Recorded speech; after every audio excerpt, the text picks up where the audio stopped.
Hey everyone, Dylan here, and I'm going to steal a joke I literally just used, but welcome to an actual live episode of freaking SmackDown, if I can remember what I'm watching. Ye gad, they're live.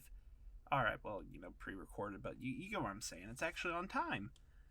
Alright, we start off with a show opener, and then a highlight video, basically what happened at the Rumble, both in Brock's and Roman's.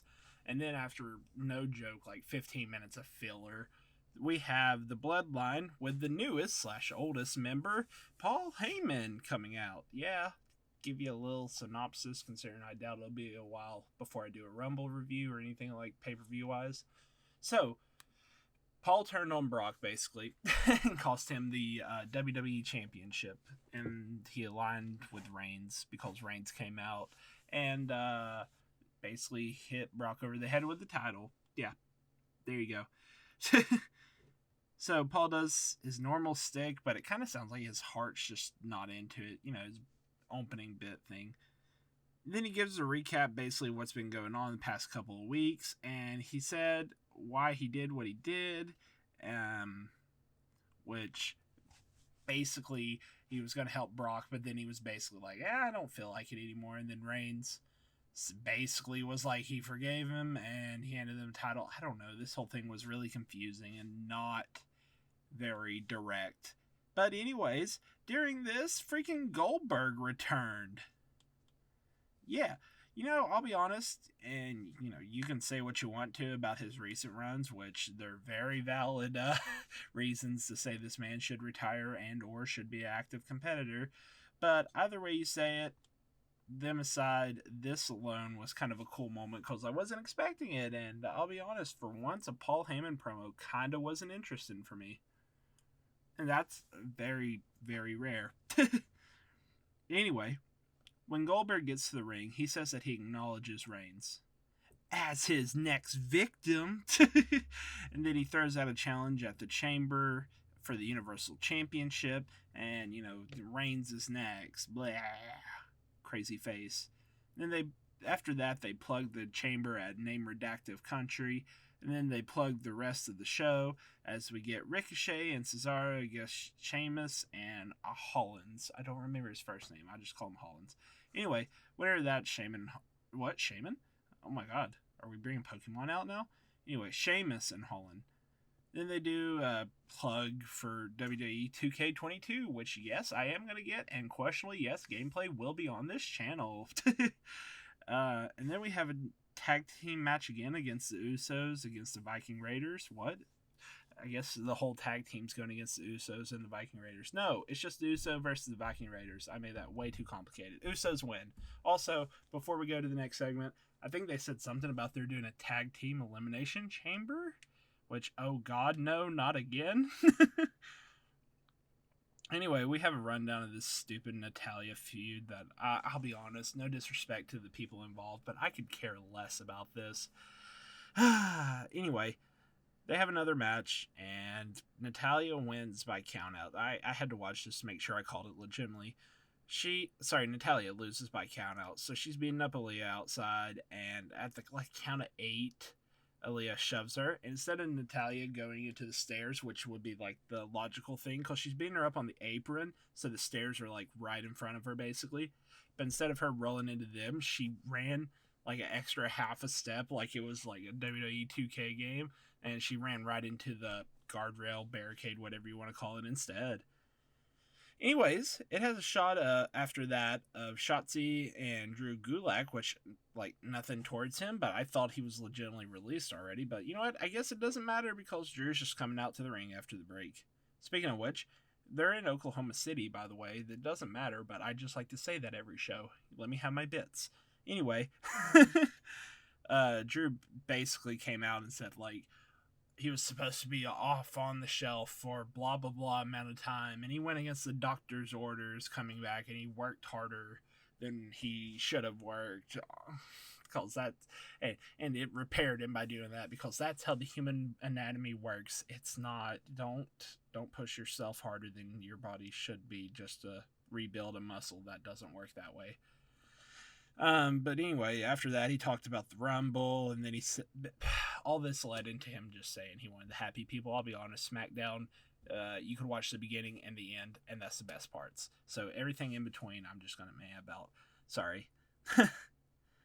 Yeah, so Corbin came out and asked him, like, if it was worth it to risk all that, just to be thrown over the top. He's like stalling time, and Mad Cat tries to get him like sneak attack Drew from behind, but Drew has sword with him and just points it at Mad Cat, which I'm waiting till the day he messes that up and we accidentally get the worst injury ever on a live show.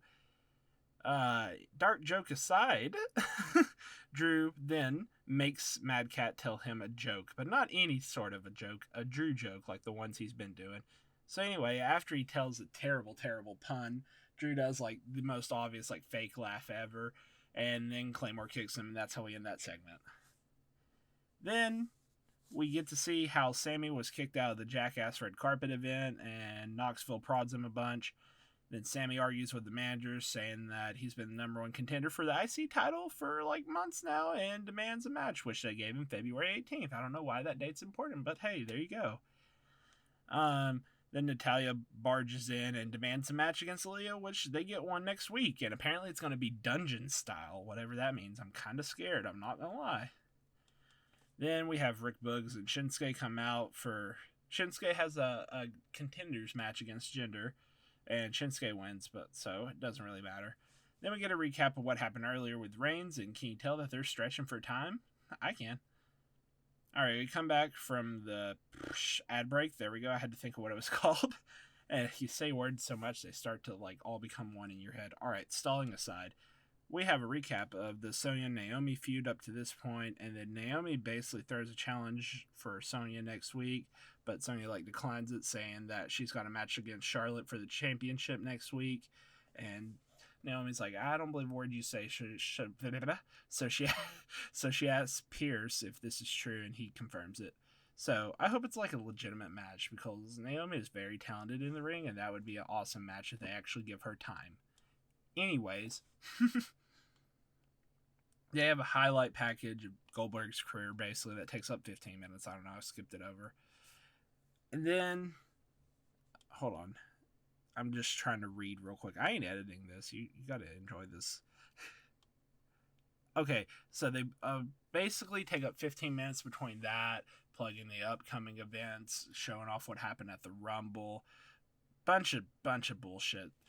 And then we get Natalya and Caleb Braxton talking backstage, to where Natalya's like, oh, I'm going to talk to Leah right now, but she's like wanting to beat her up or whatever. She tries to go in the women's locker room to talk to her, but the protector's guarding the door, and then she's like, oh, well, I'll talk to her next week. And then we get New Day versus Lost Whatever. This is apparently happening because New Day crashed a V-Day pick between Lost Whatever. I don't care. New Day won. Then they plug Rousey coming after this ad break. And when we come back, Charlotte and Sonya are in the ring. They talk about how Charlotte's not chosen anyone. So how Ronda's not chosen anyone. So who does Charlotte want to go against her at the Rumble? And then she says, like, she wants to go against Sasha Banks, which, wow, that would be awesome to actually reignite that feud. But it's okay, because Ronda Rousey comes out, and I genuinely actually miss Ronda. She comes out with a smile and her normal, like, baby face, like, that was me trying to smile, by the way. I forgot you can't see me. Anyway, Ronda comes out and basically says, like, hey, I haven't picked anyone yet, but now I pick you.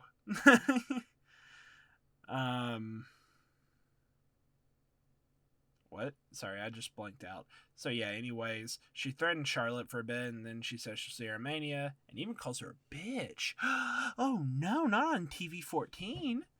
Yeah, Charlotte says title's prettier than Ronda's child, which makes Ronda what a fighter, but Sonya's like, hey, this is still my show, you gotta pay attention to me. And they do that heel stick they do, where like the heel talks and talks and talks until the babyface finally snaps. So like, Ronda just shoves her out of the way, kind of politely, to be honest. And then, like, Charlotte tries to attack her from behind, but Ronda dodges it. Charlotte gets out of the ring, and as she's doing that, Sonya gets on her back. So Sonya gets on Ronda's back. So Sonya takes a Piper's Pit and an arm bar that I guess takes out her arm, just like I took out my fucking headphones trying to do that. Yeah, but the whole time she does it, she doesn't take her eyes off of Charlotte, and that's how we end the show. There's another one in the history books. Wow, this SmackDown sure was boring, except for the start and the end. But then again, isn't that WWE anymore? I'm sorry to say it. It's like the more I watch this, more I just want to make this channel AEW reviews and random WWE gameplay. It's like it just gets harder each week to support this. I said it during the Rampage video, and I'll say it now. I still have all the scripts for SmackDowns of the past on here. I just haven't voiced them. So, you know what? They'll be up when they're up. Alrighty. I love you guys. I'll see you either Monday or, hey, you got that Rampage I just talked about. You could, watch that if you want. It's definitely up by now. Alrighty. I'll leave you guys now. I'll see you Monday or that one. Bye.